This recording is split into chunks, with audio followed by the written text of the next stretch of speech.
I am sure तुमने इस book का नाम तो सुना ही होगा, और अगर नहीं सुना ना तो ट्रस्ट मी तुम बहुत कुछ मिस आउट कर रहे हो, क्योंकि ये एक किताब तुमको और तुम्हारे माइंडसेट को बहुत ज़्यादा पावरफुल बना सकती है। और शायद तभी ये बुक यूएस के मैक्सिमम स्टेट प्रिजन्स में बैन है। और आई नो शायद तुम्हारे पास इतनी बड़ी बुक पढ़ने का टाइम ना हो, इसीलिए ना मुझे सिर्फ 10 मिनट दो, और सिर्फ 10 मिनट के अंदर अंदर ना मैं तुम्हें ये सारी बुक समझा दूंगी। लेकिन प्लीज़ वीडियो को एंड तक देखना, और हाँ, चैनल को सब्सक्राइब करना मत भूलना। कभी आपके साथ ऐसा हुआ है कि स्कूल में, कॉलेज में, ऑफिस में या किसी प्रोजेक्ट में सारी मेहनत आप करते हो, सारा जो ब्रेनस्टॉर्मिंग का काम होता है वो आपका होता है, लेकिन एट द एंड क्रेडिट कोई और लेकर चला जाता है, प्रमोशन किसी और को मिल जाती है। सच बताना, होता है ना आपके साथ भी ऐसा कि आपको आपके एफर्ट्स का उतना रिजल्ट नहीं मिल पाता, और कभी कभी तो कुछ भी नहीं मिलता। और ट्रस्ट में ये कोई बैड लक नहीं है, बस लैक ऑफ स्ट्रैटेजी है। और रॉबर्ट ग्रीन जिन्होंने ये किताब लिखी है, ये हमें यही समझा रहे हैं कि हमारी जो लाइफ होती है ना, वो चेस की तरह होती है। अगर आप खुद की गेम के प्लेयर नहीं बनोगे तो कोई और आपको एक प्यादे की तरह यूज कर लेगा। और आज इन 48 लॉस के थ्रू मैं आपको यही समझाऊंगी कि आप अपनी खुद की गेम के प्लेयर कैसे बन सकते हो। और अब ना इन 48 लॉस को हम 5 पिलर्स के थ्रू समझेंगे, जिसमें से पिलर नंबर 1 है द मास्क।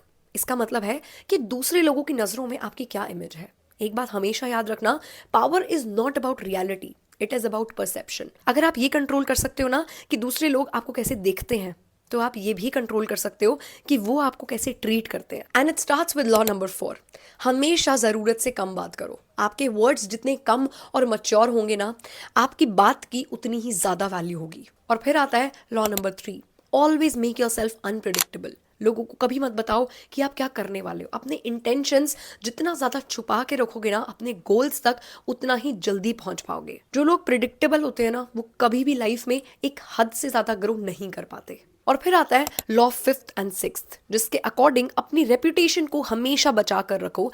अंदर से आप जितना चाहे टूट गए हो, अंदर से आप जितना वीक फील कर रहे हो, लेकिन दुनिया को अपनी सिर्फ और सिर्फ हैप्पी और कॉन्फिडेंट साइड ही दिखाओ। उन्हें ये दिखाओ कि जैसे आपकी लाइफ में सब कुछ अच्छा चल रहा है, आपकी लाइफ में कुछ हुआ ही ना हो। जितना हो सके ना, अटेंशन सीख करो। कॉमन और ऑर्डिनरी चीजें करनी ना छोड़ दो, और अपना खुद का एक एलिमेंट बनाओ। सामने वाले इंसान को मौका दो कि वो आपके बारे में सोच सके और आपके बारे में बात कर सके। कभी कभी अटेंशन नेगेटिव भी होगा, लेकिन चलेगा, एटलीस्ट अटेंशन आप पे होना चाहिए। और लास्ट में आता है लॉ 30th। इसके अकॉर्डिंग कोई चीज तुमको चाहे जितनी मर्जी मेहनत से मिली हो, लेकिन सामने वाले इंसान को हमेशा ये दिखाओ कि तुम्हारे लिए उसको अचीव करना बहुत ज्यादा ईजी था। किसी को अपनी मेहनत मत दिखाओ, किसी को अपना पसीना मत दिखाओ। पिलर नंबर 2, दी कोट। देखो, पावर का ना एक बड़ा इंपॉर्टेंट एलिमेंट होता है कि आपके आसपास के लोग, तो उनको टैकल करना ना बहुत ज्यादा इंपॉर्टेंट है। और उसके लिए आता है the OG law number 1, never outshine your master. जो आपसे सुपीरियर हैं, जो आपके मास्टर्स हैं, जो आपसे बड़े हैं ना, उन्हें हमेशा कंफर्टेबल फील करवाओ। उनके सामने चमकने की कोई जरूरत नहीं है, वरना ना उनके अंदर तुमको लेकर एक डर पैदा हो जाएगा, और फिर सबकॉन्शियसली वो तुम्हारे साथ कंपटीशन में उतर आएंगे। और फिर ना वो तुमको एडमायर नहीं करेंगे, तुमसे जेलस होने लग जाएंगे, and that will not be beneficial for you. और फिर आता है लॉ नंबर 2, कभी भी अपने किसी भी दोस्त पे अंधा ट्रस्ट मत डालो, और अपने एनिमीज को ढंग से यूज करना सीखो। क्योंकि ना कोई दोस्त कभी ना कभी तुम्हें धोखा जरूर दे देगा, लेकिन जो तुम्हारे दुश्मन होते हैं ना, वो हमेशा लॉयल रहते हैं। और इसमें ना लॉ नंबर 10 को अप्लाई करना मत भूलना। जितना हो सके सैड और ओवर इमोशनल लोगों से दूर रहो, वरना वो तुम्हारी भी फ्रीक्वेंसीज को लो कर देंगे। तो always surround your self with confident and happy people. और अगर आपके आसपास ऐसे लोग नहीं है ना, तो find them in movie characters and watch such content. और अब सबसे ज्यादा जरूरी लॉ नंबर 46, हमेशा ना परफेक्ट नजर आने की कोई जरूरत नहीं है, वरना जेलसी और नजर का शिकार हो जाओगे। इसीलिए कभी कभी ना लोगों को दिखाओ कि तुम्हारे अंदर भी फ्लॉज हैं, but you are okay with them. अब बात करते हैं पिलर नंबर 3 की। ये ना थोड़ा सा डार्क है, क्योंकि इसमें आते हैं मैन्युपुलेशन टैक्टिक्स, कि आप ना लोगों से अपना काम कैसे निकलवा सकते हो। और इसमें आता है सबसे ज्यादा जरूरी law number 9, win through your actions not through your arguments. कभी भी ये बताओ मत कि तुम सही हो, हमेशा दिखाओ कि तुम सही हो, और सामने वाला क्या सोचता है इससे तुम्हें कोई फर्क नहीं पड़ता। और इसके बाद समझो law number 13, appeal to self interest and never to mercy. कभी भी अगर सामने वाले से कुछ चाहिए ना, तो उसे ये मत बताओ कि मैंने भी तो तेरे लिए ऐसा किया था, मैं तो सबकी हेल्प करता हूँ।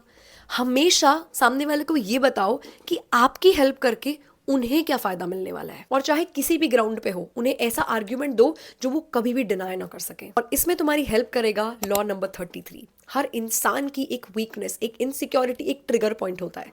उस ट्रिगर पॉइंट को जानो और उसे अपने फायदे के लिए यूज करना सीखो। और लास्ट में लॉ नंबर 28 कहता है कि अपने एक्शंस में ना बोल्डनेस लाओ। जब तुम हर एक्शन, हर डिसीजन एक बोल्डनेस के साथ, एक कॉन्फिडेंट बिहेवियर के साथ लेते हो ना, तो लोग सबकॉन्शियसली तुम्हारी रिस्पेक्ट करते हैं। अब आता है pillar number 4, crush your enemies totally. हमेशा ना सामने वाले से वन ऑन वन लड़ने की जरूरत नहीं होती, एंड इसीलिए law number 22 teach us the surrender tactic. अगर अभी किसी चीज के लिए रेडी नहीं हो तो अपनी ईगो को ड्रॉप करो और सरेंडर करो, और फिर खुद पे काम करो, खुद को रिवाइव करो, एंड देन फाइट अगेन। और ऐसे टाइम पे फाइट करो जब सामने वाला इंसान ना रेडी भी ना हो। और जैसे स्टार्टिंग में बताया था ना, never be predictable, use that your. और अब लास्ट में आता है pillar number 5, the shield. Obviously यार, पूरी गेम में दूसरे से लड़ने से ज्यादा जरूरी होता है खुद को प्रोटेक्ट करना। और इसीलिए लॉ नंबर 18 हमें सिखाता है, do not build fortress to protect yourself. अपने आप को ना आइसोलेट मत करो, अपने कंफर्ट जोन से ना बाहर निकलो, लोगों में जाओ। जब तुम्हारे ऊपर प्रॉब्लम्स आएंगी ना, तो तुम्हारे सर्वाइवल इंस्टिंक्ट्स उनसे खुद लड़ने के लिए तैयार हो जाएंगे। Be the part of the crowd and use them as your shield. कोई इंसान ना अच्छा या बुरा नहीं होता, बस आप उनकी कौन सी साइड यूज कर रहे हो ये आपके ऊपर डिपेंड करता है। और अब समझो law number 20, do not commit to anyone. जितना हो सके ना इंडिपेंडेंट रहो, be the prize that everybody wants to win. और अब लास्ट में समझो सबसे ज्यादा जरूरी law number 48, do not assume formlessness. हमेशा याद रखो, ये जो वर्ल्ड है ना, ये हमेशा चेंज होते रहता है। इसीलिए अगर तुम अपने थॉट्स में, अपने आइडियाज़ में, अपने प्रिंसिपल्स में और अपने पैटर्न्स में रिजिड रहोगे ना, तो ये दुनिया ना तुमको कुचल के आगे बढ़ जाएगी। उनके लिए तुम्हें तोड़ना आसान हो जाएगा। इसीलिए टाइम के हिसाब से, सिचुएशन के हिसाब से और अपने दुश्मनों के हिसाब से अपने आप को चेंज करना सीखो। क्योंकि जो लोग चेंज नहीं होते ना, जो लोग एक जगह क्योंकि जो लोग चेंज नहीं होते ना, जो लोग एक जगह एक पैटर्न में फंस के रह जाते हैं, जिनका माइंड सेट जो होता है वो चेंज नहीं होता टाइम के साथ, वो लोग ना बहुत प्रिडिक्टेबल बन जाते हैं। और प्रिडिक्टेबल लोगों का पैटर्न ब्रेक करना बहुत आसान हो जाता है, क्योंकि ये ना उनकी वीकनेस होती है। And I know, in loss को सुन के बहुत सारे लोगों को लग रहा होगा कि यार इसमें से कई लॉस तो मॉरली इनकरेक्ट हैं, ये तो हमारे मॉरल्स के अगेंस्ट जाते हैं।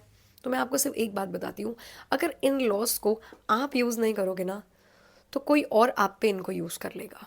और हम जिस वर्ल्ड में, जिस सोसाइटी में रहते हैं ना, वहाँ पर आप स्ट्रेट अवे मॉडल्स के साथ नहीं जी सकते। और ये चीज़ हमें खुद भगवान कृष्ण ने भी समझाई है, because history is not written by honest, it is written by powerful. मुझे कमेंट्स में ज़रूर बताना कि कैसी लगी आपको आज की वीडियो, और अगर आप चाहते हो कि मैं ऐसी और अमेजिंग बुक्स को डीकोड करूँ तो वो भी मुझे कमेंट्स में ज़रूर बताना। अब मिलते हैं नेक्स्ट वीडियो में, तब तक के लिए बाय।